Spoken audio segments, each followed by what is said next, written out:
episode here on 1950's Farm. So as you can see, the seed drill is out and we are drilling wheat.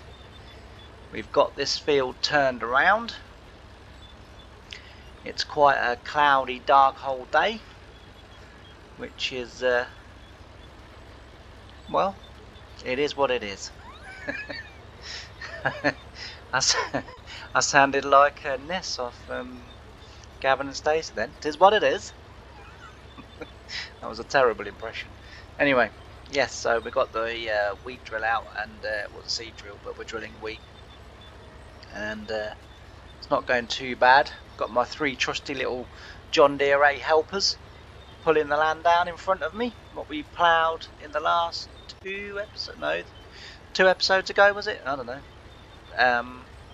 So yeah, got the cotton contract obviously finished. You saw that one, and then obviously got paid for the contract, so that was good. It's given us a bit of extra money, but yeah, so we're just sort of, I guess in a way, really winding down now towards winter. So in terms of sort of work on the land, we are running sort of, as I say, we're running the clock down now, and winter is soon going to be upon us. But the work doesn't stop there. As I say, we've got the dairy to rebuild and we've got those trees to do, so it's going to be a busy old winter this time, because the last sort of 2 years, I think it is, I've sort of skipped the winters as such, in terms of I haven't recorded them. I've just done sort of the work off camera, and but this year we've got a lot to do. As I say, we've got the dairy to rebuild, and also as well we've got, let's say, those trees on Harry's farm to do as well. I want to get them down, so we're going to be busy this winter, as I say, and hopefully as well we get some of the crops sold. We've got to get the one sold in the dairy farm shed, because the soybeans from there, because obviously the shed's coming down, and we're going for some new buildings and another cattle yard as well. So that'll be 200 cattle then that they will have, just purely because the fields on this map are so big that we're producing way too much hay and straw for the 100 that we've got. So I think if we double the amount of cattle that we have, or I mean, it's tempting to triple it, and go for 3, so we could do that. As I say, it is tempting to go for 3 cattle thingies, but 2 probably for this year, see how we go. But as I say, we are producing way more than we can consume. The problem is that I hate selling it, because knowing my luck, I sell it and then it's like, oh no, we need it, I've sold too much. You've sold too much, James, now you need it. I know, but we can't bloody cut it now, can we? So I'm reluctant to sell. Better off in the shed than my cows looking at their food trough saying, well, come on then, where is it? Where's the food? You know the deal. We give you milk, you give us food. So yeah, that's why I'm reluctant to kind of sell. But as I say, I think if we maybe had 3 cattle yards, we would be able to consume everything that we grew then, which would be a lot better for us, because we'd have a nice turnaround of hay and straw. Tell you what, those 3 tractors, they're not particularly powerful, as you well know, but boy oh boy oh boy do they get through the work. Honestly, like, they genuinely get through this field like a knife through butter. Bit of a cliche, I know, but I love a cliche now and then. I don't know about yourselves. But yeah, so it as I say, they do get on with it, and I've let them kind of get on with it a little bit before I started, just so that I could go up and down, because so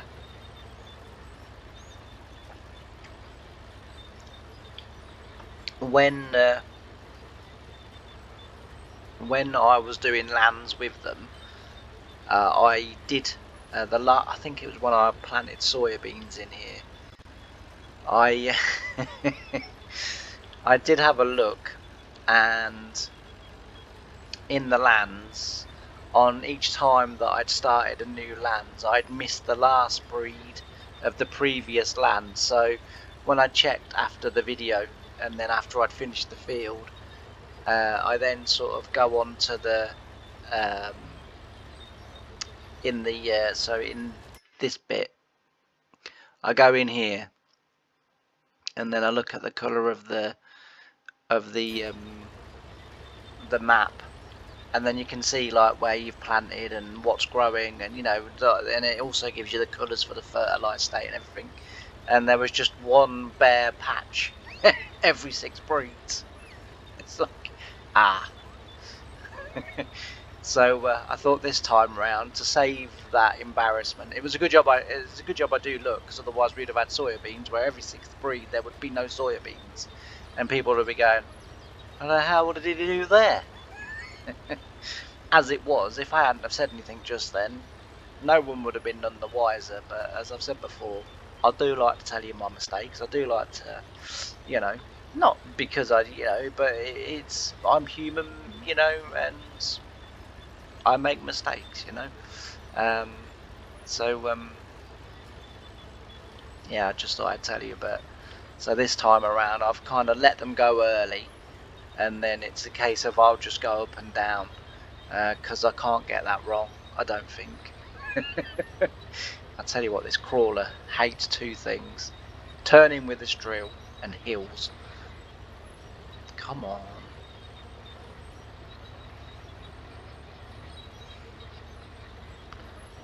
Ideally, I would have liked to have done a little bit bigger headland, to be fair, but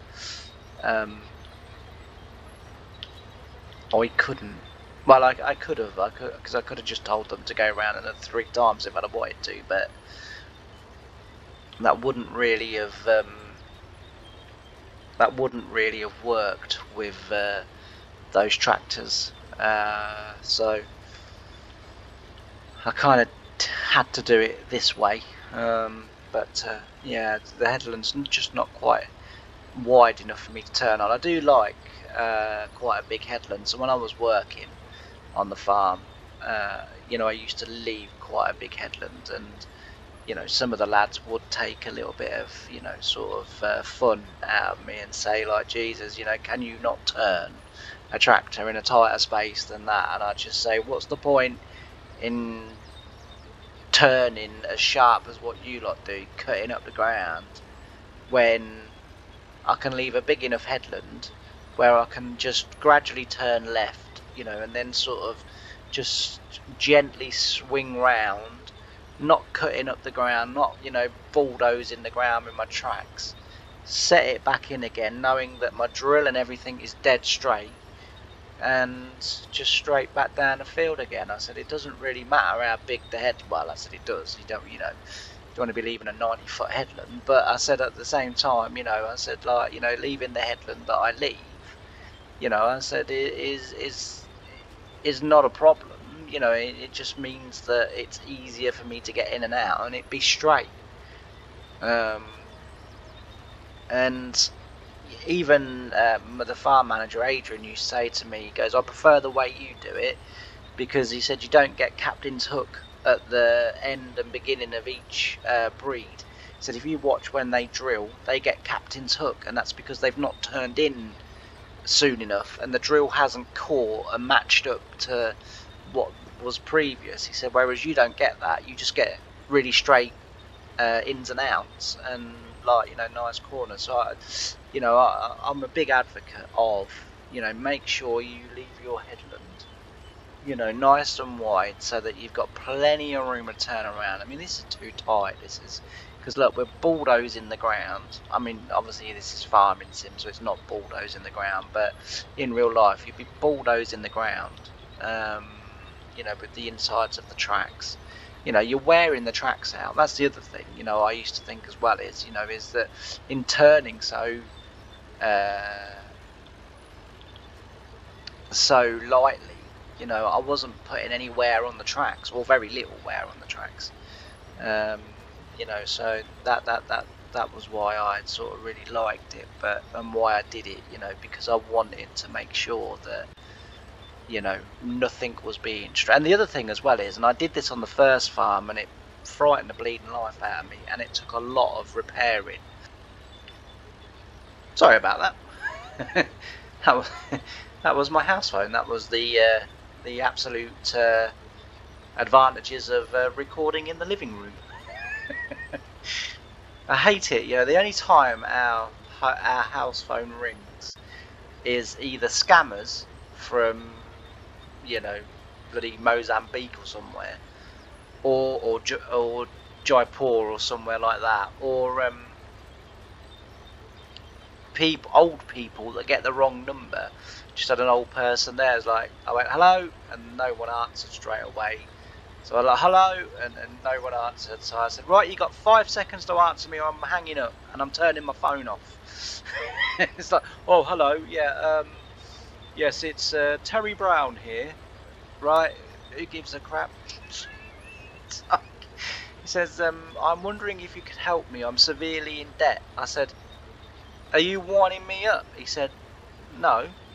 I said, I think you are, ain't you? I said, I think you're on a wind-up, ain't you? And he said, no. He said, this is Debt Helpline Direct, isn't it? It's like, since when has Debt Helpline Direct been a residential number?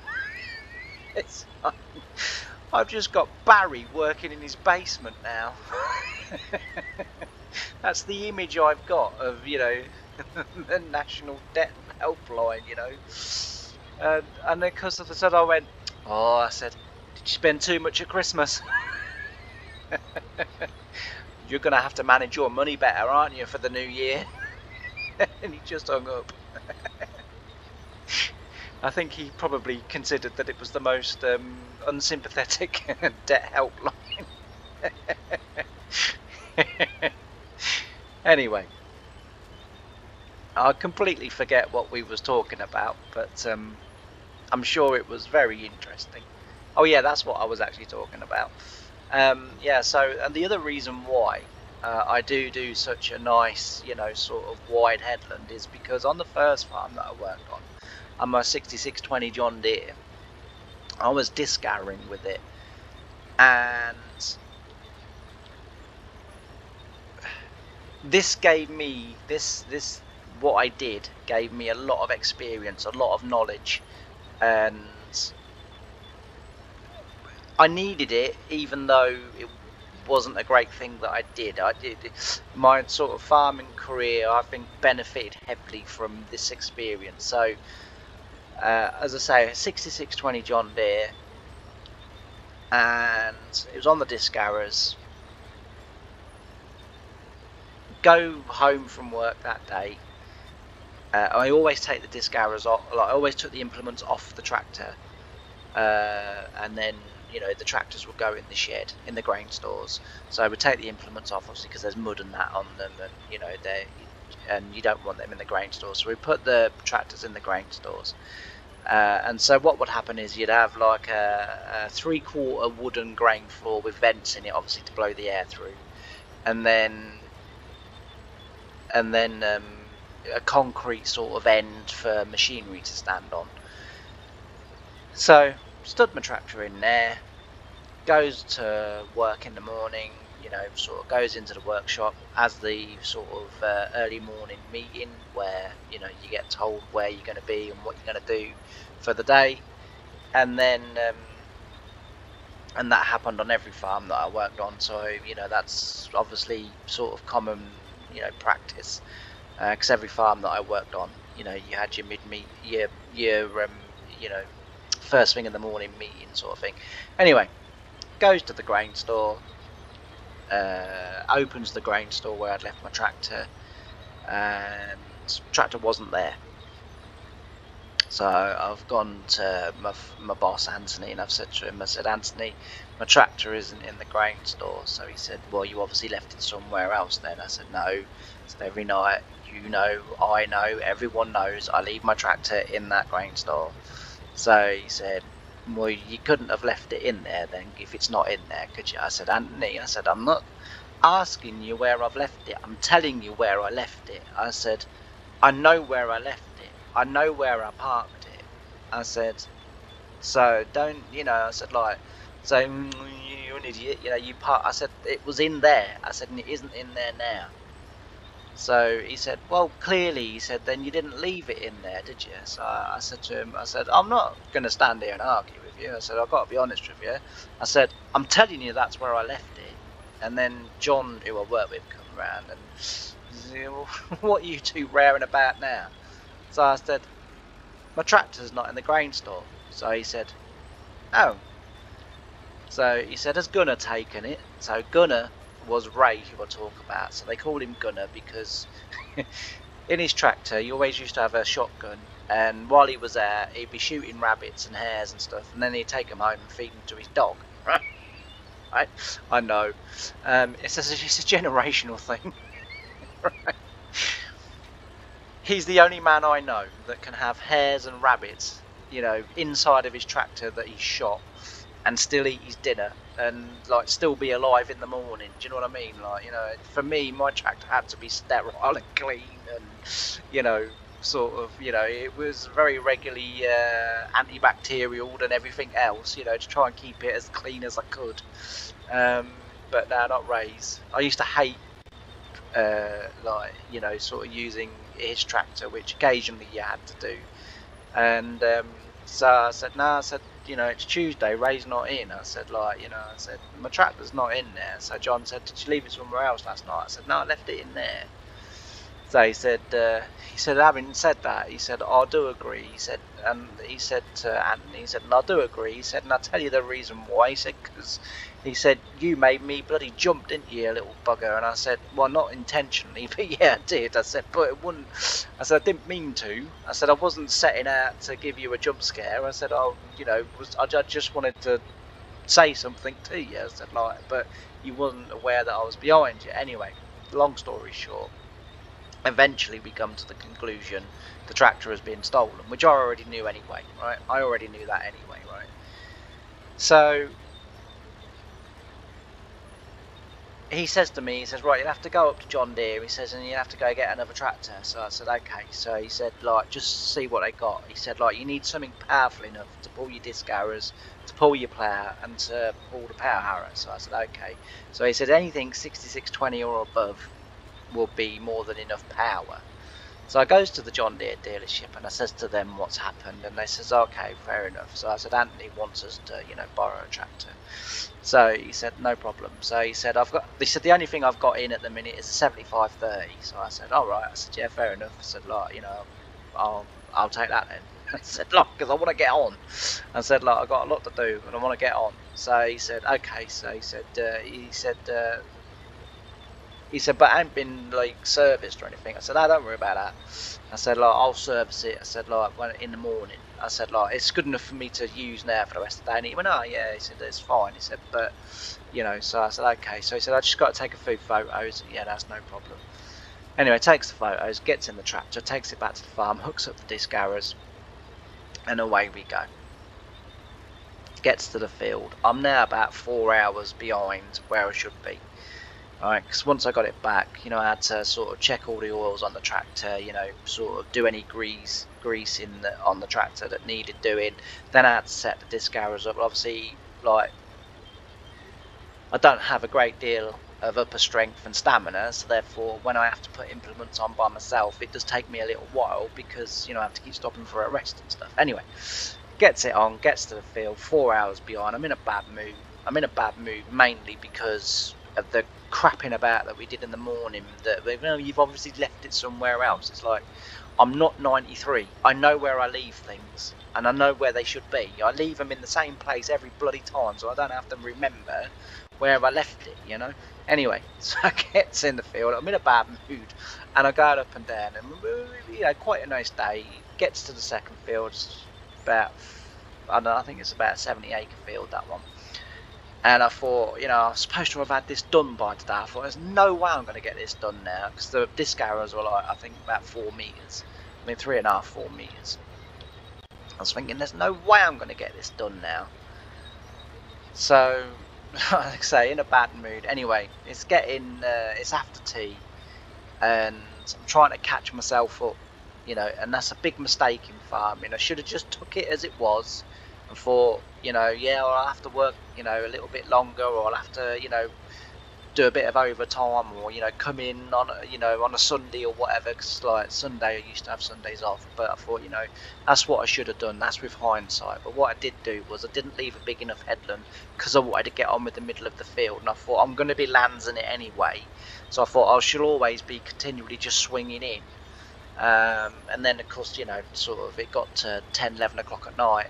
I'm now tired, and that's not an excuse, by the way, because 10, 11 o'clock at night is an early night for me if I finish at 10, 11 o'clock at night. And but I was sort of getting to the point, I had a bit of a sort of kind of stressful day in the fact that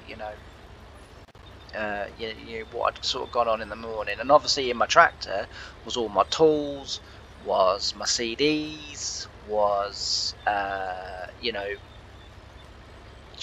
personal belongings that I have in my tractor to make my sort of working day better, comfortable, and you need it. You need those things in your tractor, and because they'd been stolen as well, and I'd already been told by Anthony, the farm boss, that actually you're not going to get no money for them, because that's your stuff, and therefore you should insure it in that tractor. So I'd lost all my tools. I'd lost all my CDs. I'd lost a lot basically out of that tractor, and like I say, and all of the things that put me in a bad mood, and made me more tired. I'd had to put the implement on first thing in the morning by myself, because everybody else was then out, sort of working. Whereas normally I get to work, what I do is we go and have the meeting, and then me and John will go to my tractor, and then he'll help me put the implement on, then I'll bugger off and can get on with my day, sort of thing, and I'll help him. If he might then turn around and say, oh well, you can help me put mine on now, no problem, you scratch my back, I'll scratch your back.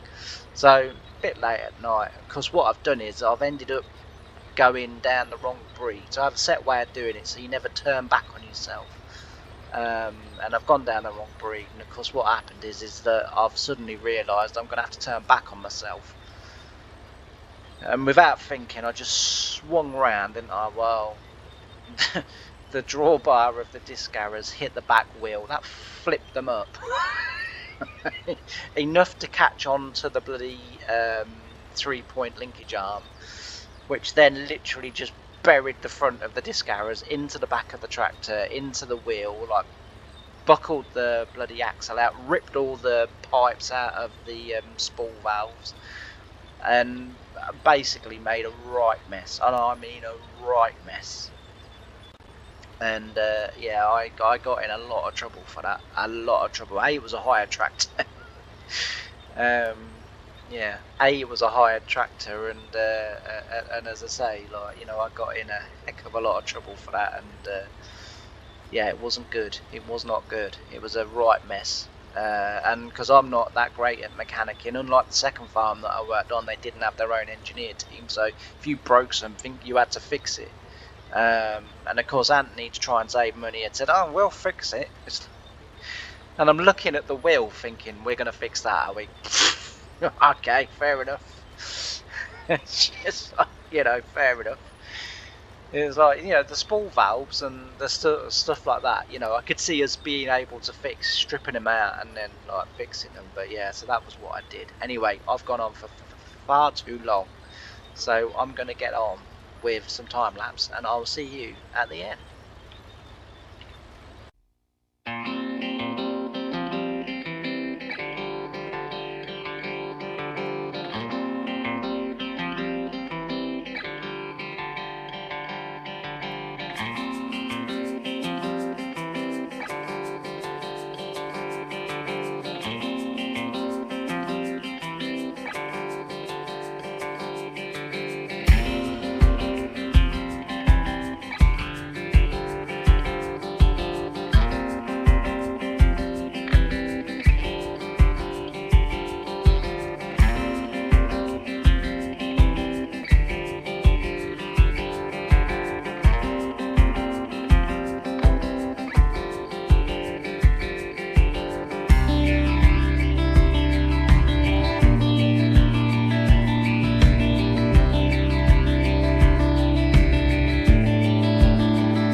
So that is drilling so far. We're getting on quite nicely in here.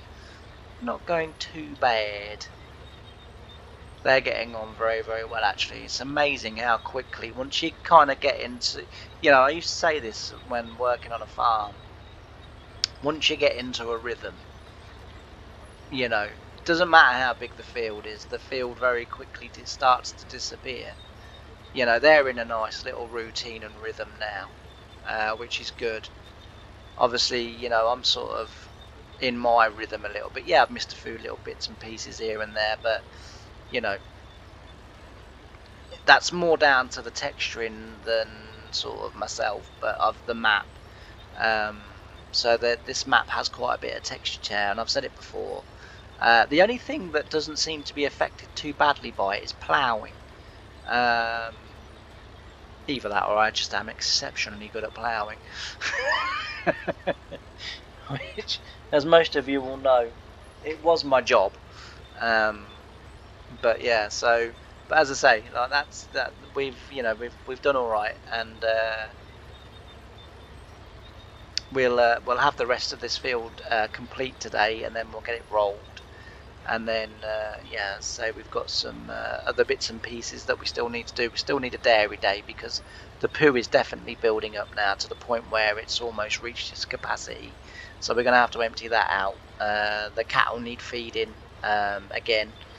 So we're going to need to do that, as I say, and then we've got builds and trees and stuff like that to do as well. So it's all go down on Harry's farm, but as I say, for this episode, that's going to be it. So thank you as always ever so much for watching. I really do appreciate every single view that I get on every single video. It means the world to me. My little brother was talking to me over Christmas about it, and he said to me, your channel's going well. He said, like, I've watched a couple of videos. I said, thank you very much, which I meant because he's not into farming at all. He's into sort of heavy metal and sort of stuff like that. And so farming really isn't on his radar at all. But he said, like, I've watched a few videos. He said, as and when I sort of get chance or whatever, I'll sort of just keep picking one off every now and again if you don't mind. And I said, that's absolutely fine. I don't expect you or anyone to watch my videos. I'm very grateful that you do, but I don't expect it. And he said to me, he said, I wish I had your courage to do a YouTube channel. And he said, like, how does it feel? And I said, like, it's kind of like there's no sort of, in a way, no feeling to it. I said, however, I was sat the other day, I was doing a few bits and pieces on the old channel. I said, and sort of, I was looking at sort of stats and everything. I said, and I kind of sat there, and I was staring at my 609 subscribers, and I've got 608 now because someone's unsubscribed. So, but at the time I had 609 subscribers. I said, and I was sort of looking at that, and I was sort of staring at it, and I thought, 609 people think me worthy to listen to. I said, like, they're subscribing to me. I said, like, and that was actually a pretty special feeling. I said that actually, I said, like, and I've got a few videos that have gone, like, sort of into the 2,000 mark in terms of views. I said, and others that have gone into sort of mid to high hundreds. I said, and I sort of kind of think, I did those videos, I created that, I did the talking, I did the editing, I did the video, I sat there and played the game. I said, like, and I said, and honestly, I said, for the first time in my life, I felt immense pride. Immense pride that actually all those people, my ex included, that said, you'll never do it, there's no point, what a waste of time, and just an excuse to sit and play on your computer all day. Well, it wasn't, because I sat and played on my computer all day, every day anyway. So I didn't need an excuse, I was already doing it. And she or no one else was going to sort of talk me out of it. That was what I was going to do, that's what I want to do with my life, And yes, I want to do fun things in between. Like yesterday, I went racing and different things, and went for a nice little ride out afterwards, and just sort of had the day out really, basically, and I really enjoyed it. I really thoroughly enjoyed it. Didn't turn my computer on, just had a complete day away, and it was really nice. And then I came home in the evening, and I did put my computer on, but only because I wanted to watch a film.